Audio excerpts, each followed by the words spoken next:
बिस्मिल्लाहिर्रहमानिर्रहीम। अस्सलाम वालेकुम। आज फिर से मैं आपके लिए कुछ कमाल की टिप्स एंड ट्रिक्स लेके आई हूँ। ये टिप्स एंड ट्रिक्स आपके बहुत ज़्यादा काम आएंगी और आपके रोज़मर्रा के कामों को आसान बनाएंगी।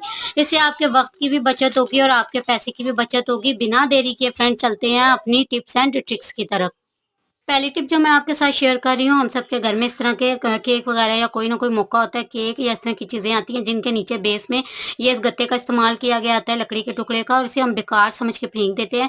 आप इस तरह के टुकड़ों को मत फेंकिए, ये मुख्तलिफ किस्म के यूज़ में आ सकते हैं। आप इन्हें काउंटर पर रख सकते हैं और गर्म पतीलियाँ और चूल्हा वगैरह रखने पर इसका यूज़ कर सकते हैं। इसके अलावा आप इनका इस्तेमाल सजावट में कर सकते हैं। सेकेंड टिप, क्योंकि मैं खाना बना रही थी तो उसी से रिलेटेड मैं आपके साथ शेयर कर रही हूँ। अक्सर ऐसा होता है कि हमारे खाने में जो है वो मिर्चें तेज़ हो जाती हैं, तो नए बनाने वाले बच्चे बच्चियों को बहुत ज़्यादा प्रॉब्लम होती है। तो बहुत आसान सी टिप है, अगर आपके खाने में मिर्चें तेज़ हो गई हैं तो आपने थोड़ा सा दही ऐड करके इसको भून लेना है, मिर्चें आपकी बराबर हो जाएंगी। आप इस टिप को फ्रेंड ज़रूर से ट्राई करें, इंशाल्लाह इस टिप का आपको बहुत ज़्यादा फ़ायदा होगा।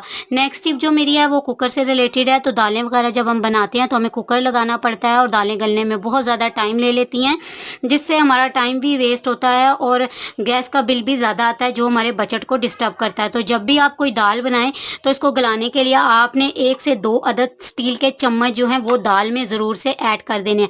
यहाँ मैंने ऑलरेडी 1 चम्मच जो है दाल में ऐड कर किया हुआ है, जिससे दाल बहुत जल्दी हमारी गल जाती है और पक जाती है और हमारा काम आसान है।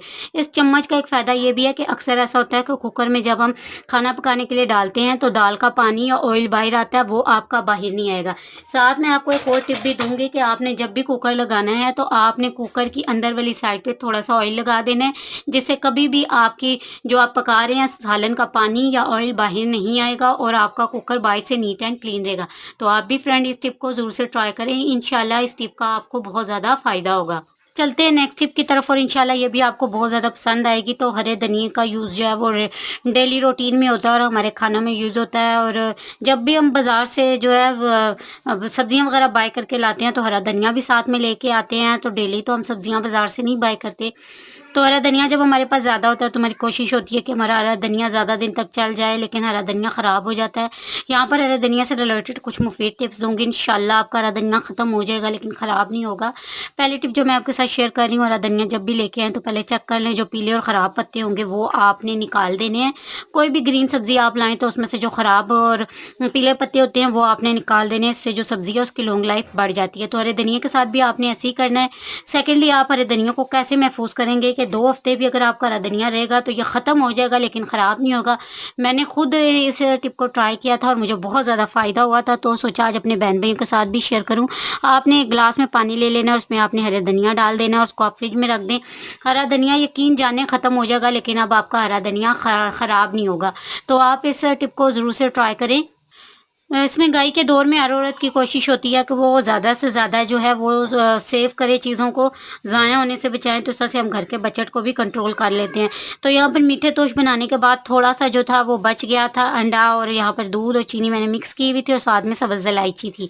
तो अब टोस्ट भी ख़त्म हो चुके थे, तो इसको वेस्ट मत किया करें। जब आपकी कोई चीज़ इस तरह से बच जाए तो आप उसको दोबारा से यूज़ कर सकते हैं। यहाँ पर जो बचा हुआ मेरे पास बच गया था ये अंडे और दूध वाला मिक्सचर, तो इसमें थोड़ा सा मैं यहाँ पर आटा डालकर इसका पराठा बना लूँगी और ये पराठा मिल्की पराठा बन जाएगा जो कि बहुत ही टेस्टफुल बनेगा।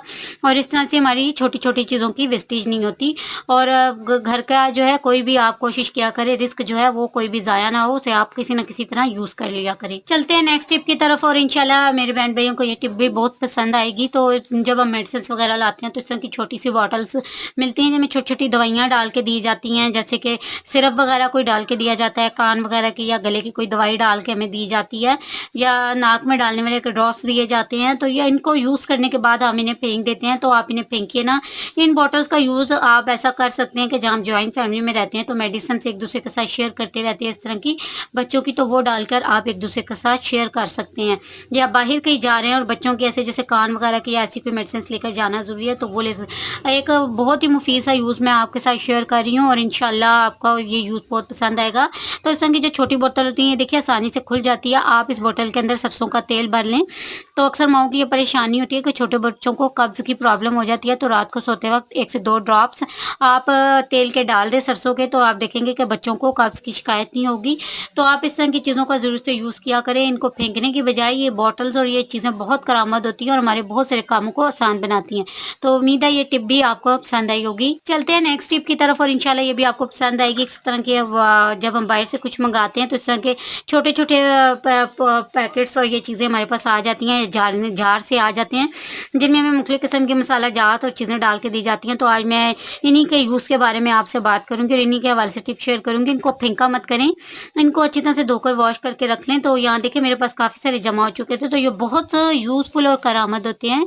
इनमें आप बच्चों को टिफ़िन में केचप, मेयोनीज़ डालकर दे सकते हैं। इसके अलावा बाहर जा रहे हैं तो इनमें नमक, मिर्ची या चाट मसाला वगैरह भर के ले जा सकते हैं। इसके अलावा छोटी-छोटी चीज़ें होती हैं, सुइयाँ होगी जैसे कॉमन पिन्स हो गई और इस तरह के बक्सूएँ होते हैं, वो डालकर आप इनमें रख सकते हैं। और सबसे बड़ा और बेहतरीन यूज़ इनका ये है कि जब हम बाहर जाते हैं तो मेडिसिन्स बच्चों की कुछ होती हैं जो लेकर जाना बहुत ज़रूरी होता है, तो वो डालकर भी आप लेकर जा सकते हैं या अपनी मेडिसिन्स भी लेके जा सकते हैं। एक तो ये छोटा सा जार है, कई सारी चीज़ें जो हैं ये एयरटाइट हो जाता है, इसमें आ जाती हैं, गिरती नहीं हैं और ये फ़िज़ूल से पड़ी हुई चीज़ आपके यूज़ में आ जाती है। तो मैंने इसके कई सारे यूज़ आपके साथ शेयर किए हैं। मुझे उम्मीद है कि अब आपके घर में जब भी इस तरह के जार वगैरह या छोटे-छोटे कंटेनर्स आएँगे तो आप इनका यूज़ करेंगे और इनको बेकार नहीं फेंकेंगे। इसी तरह की छोटी-छोटी चीज़ों से हम अपने बहुत सारे मसाइल और चीज़ों को हल कर लेते हैं और बचत भी कर लेते हैं। चलते हैं नेक्स्ट टिप की तरफ और इंशाल्लाह ये भी आपको पसंद आएगी। तो प्याज़ जब काट लें तो उसके छिलकों को आपने कभी भी नहीं फेंकना। ये छिलके बहुत ज़्यादा करामत होते हैं। इन छिलकों को आप सफाई करने के बाद रात को अगर आपको शक है कि कॉकरोच वगैरह आपके सिंक से निकलते हैं या सिंक के नीचे वाली कैबिनेट में कहीं आते हैं तो आप वहाँ रख सकते हैं, वो भाग जाएँगे, मच्छर भाग जाएँगे, छिपकलियाँ भाग जाएँगी। अगर आप इन छिलकों को किसी धागे में पिरोकर खिड़की के पास लटकाते हैं तो यकीन जाने कि आपके घर से छिपकलियाँ को सो दूर भाग जाएँगी, क्योंकि उन्हें इसकी स्मेल बुरी लगती है और मक्खियाँ और मच्छर भी आपको तंग नहीं करेंगे। इन प्याज के छिलकों में पत्ती डालकर अगर आप इसको पकाते हैं और उस पानी को सर में लगाते हैं तो आपके बाल बहुत अच्छे से शाइन करने लगते हैं। और इस तरह से देखिए ये जो चीज़ें होती हैं इनकी वेस्टेज नहीं होती और ये हमारे यूज़ में आ जाती हैं।